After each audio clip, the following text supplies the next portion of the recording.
People say that everyone should get a second chance, but what about BioWare's upcoming game Anthem? What's going on, guys? My name is Spacey, and in this video I'm going to go over the good and the bad of Anthem's VIP demo and just talk about whether the game should get a second chance or not. So starting off with some of the good, because I want to get into that first before we get into the weaker points of the game. First of all, the good thing, I had a lot of fun with this game. My main problem or concern I had before the game actually, any demo came out, was I was worried that it was going to feel like another Destiny, or EA's version of Destiny 2 for a while. For me at least. Obviously there are differences, but after playing the game, I can say that it does not feel anything like a Destiny. I know if you've never played the game, you might just assume that. But yeah, it is quite different from Destiny 1 and Destiny 2, and I'll tell you, I have played both those games from the 360 and the Xbox One. And yeah, it doesn't really feel like Destiny. Even the social space didn't feel like Destiny, you know. Both social spaces sounded similar, the tower being kind of a building of refuge where most soldiers can go and loot up and do whatever, and the Fort Tarsus also sounded like that. But I can already tell that it's nothing like the tower, and it just actually, Fort Tarsus feels more like an actual, you know, it felt like a city but inside one building, and that's kind of how it should feel. Obviously, most of these humans are freelancers, and obviously that is really good because that feeling was kind of what I suspected how it should feel like compared to the tower, and I really think they nailed the kind of feeling for Fort Tarsus. Obviously, yeah, that was one of my main concerns, but the game also felt really fun. The missions with the Matthias trio also was really cool. For 3 missions that was really fun. I got to know a few of the characters such as Matthias, Faye, and just knew a lot more of Anthem. I knew kind of their factions, Dominion, Scars, kind of the native creatures there. Probably the best thing I have to say about it is the flying. Just, it felt really good. I know some people were saying that, you know, you really felt like Iron Man, and I did. The flying just really nailed that experience. Really loved that, as well as just the gameplay overall. Fighting enemies was really fun. So the problems I'm going to talk about this game have nothing to do with the actual, you know, story or anything. There's no problems I found in the story, or no cons about the story or the strongholds. I mean, obviously there are bad things about it in terms of bugs and freezing and all that. And that is what I'm going to get into right now. So I know a lot of people over Twitter and just the internet in general said that Anthem's a bigger disappointment than I am to my dad. That's a joke, obviously, or at least I hope so. But in all seriousness, I understand why a lot of people are mad, and I pre-ordered this game because it just looked really fun, and, you know, obviously if you just have faith from watching the trailer like me, you're instantly like, I want to buy this game. But then there are also other people who are like, let me play a demo and just look at more videos just to get my own personal, you know, view on it. And, you know, this VIP demo, you might have ruined that experience for you if you just watched all the videos. A lot of people complaining about it. Yeah, honestly, there is no excuse for the various problems. But yeah, I'm going to just go over some of the problems I had. Like, just trying to log into the game was just so bad. They didn't have enough server capacity. People were just trying to flood into the servers. Took me a good hour or two. Fortunately, I had literally Thursday and Friday off for a semester break. And so I was like, you know what, it's not a big deal losing a couple of hours, but thing you have to understand is there's some people who have a really tight schedule, and those like 1 or 2 hours could potentially be how much time they're going to get with the game. So, you know, not playing with those 1 or 2 hours could be like more serious to some people than to others. And yeah, that kind of probably ruined your already experience with the game. But eventually, like almost around 2 hours later, they added more server capacity, and people got in. And I thought, great, my problems are over. They made a slight error in you know, underestimating how many people would get in the game, but it's fine. But that is not the case. When I logged into the game, my original plan was to do kind of a let's play of each of the Matthias parts of the story, but I couldn't do that, and I decided to ultimately scrap that and just play it on the full game. Because literally every time I try to leave Fort Tarsus, it would just crash. I open a drawer and boom, screen frozen. Trying to get in my javelin, boom, screen frozen.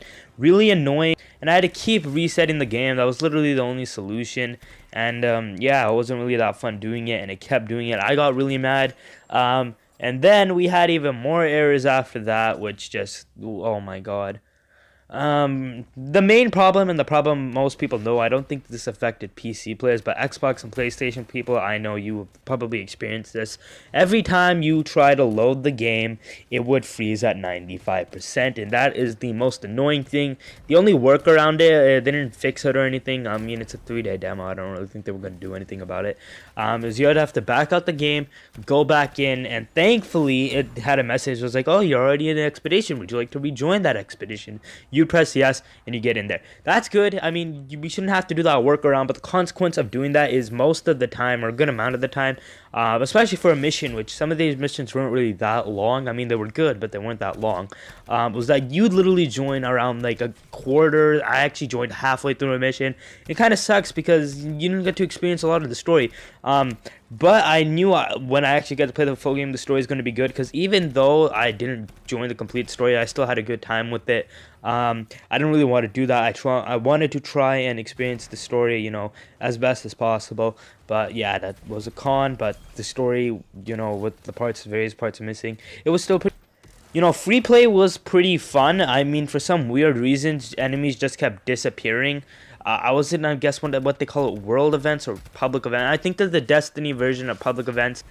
I was literally shooting at like a Scar mini boss, and like when it was at 1/4 health, it disappeared, and that kind of made me mad. All the enemies disappeared. All that work was for nothing, and I was doing this by myself. I don't know where the rest of my expedition team went.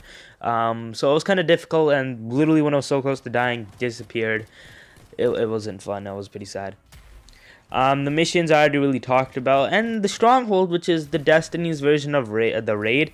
I did have problems with the AI. Sometimes they didn't even shoot at you. I mean, it's kind of good if you're having, like, you know, a really hard time. The main thing that I was worried about is that, you know, the game does have matchmaking for this, and some people compared it to the raid in Destiny. And the thing about raids in Destiny is that you have really complex puzzles you have to solve, and you know you cannot do it without communication. You need to start a party, and you need to communicate with the team. And I mean, the only way I could have really done that was matchmaking, or just starting a looking for group or LFG post. I don't really want to do that. I don't have too many friends on the Xbox who had the VIP demo, so I essentially was going in this by myself. Fortunately, I got this done with 0 communication. I mean, if you have communication, that was helpful. I started the Stronghold from start to finish with 4 people one time, no communication. I even did it with 3 people once, and it was actually faster than the last time. I think they adjust the spawn rates of how many people in the game. I don't know. I'm just glad that it doesn't have too many complex puzzles, and you know you can get it with no communication. But thankfully, for my case, I don't need to communicate with people, and I mean, again, it is helpful if you do, but you don't need it, at least in my case. I got it done. Swarm Tyrant mission was kind of fun, aside from me getting constant chills, because like I'm arachnophobic, I'm scared of spiders, or anything that have crawling legs, so seeing this giant abomination with all these legs, no, I'm actually getting chills while talking about it, so I'm gonna stop there. So my last answer was like, should you give Anthem a second chance? Yes, you definitely should. You know, I know a lot of people, they just saw the bugs and they didn't see any of the good sides, but there was a lot of good things about the game, and it was just unfortunate that the code, the programming, and just all these bugs got in the way of a potentially great experience. Obviously, I don't blame people on, like, you should have kept playing through the demo. If you didn't like the bugs, and I get that, again, you know, some people don't have enough time, then you don't have to play it. But I'm just saying, you know, you should give it a second chance. The main reason I'm telling you to give it a second chance if you haven't played the VIP demo is that the open demo was coming. If they didn't have an open demo, I might have changed this answer. But you have one more time to experience the demo, and I think this is going to be Anthem's second chance. So let's all give it one more chance. Let's all be like, you know what, we're going to try it one more time. You have an open demo. Everyone can play it this time. So if you were like on the kind of viewing spectrum and you were just watching YouTube videos about the opinion of the Anthem demo, then try it out yourself, you know. And if you do like the game from the open demo, consider buying it. If you don't, then, you know, the game's not for everyone. I don't know if there's going to be bugs in the game. Hopefully not. I'm pretty sure they resolved most of the issues. So the full game isn't going to be as buggy. Let's just see how the open demo plays out. I'm pretty sure they're not going to repeat any mistakes. But yeah, this has been Ace Spacey. If you did enjoy this video, please leave it a like and subscribe to my channel, because, you know, just subscribe. Help a small YouTuber out today. But yeah, peace out, everyone.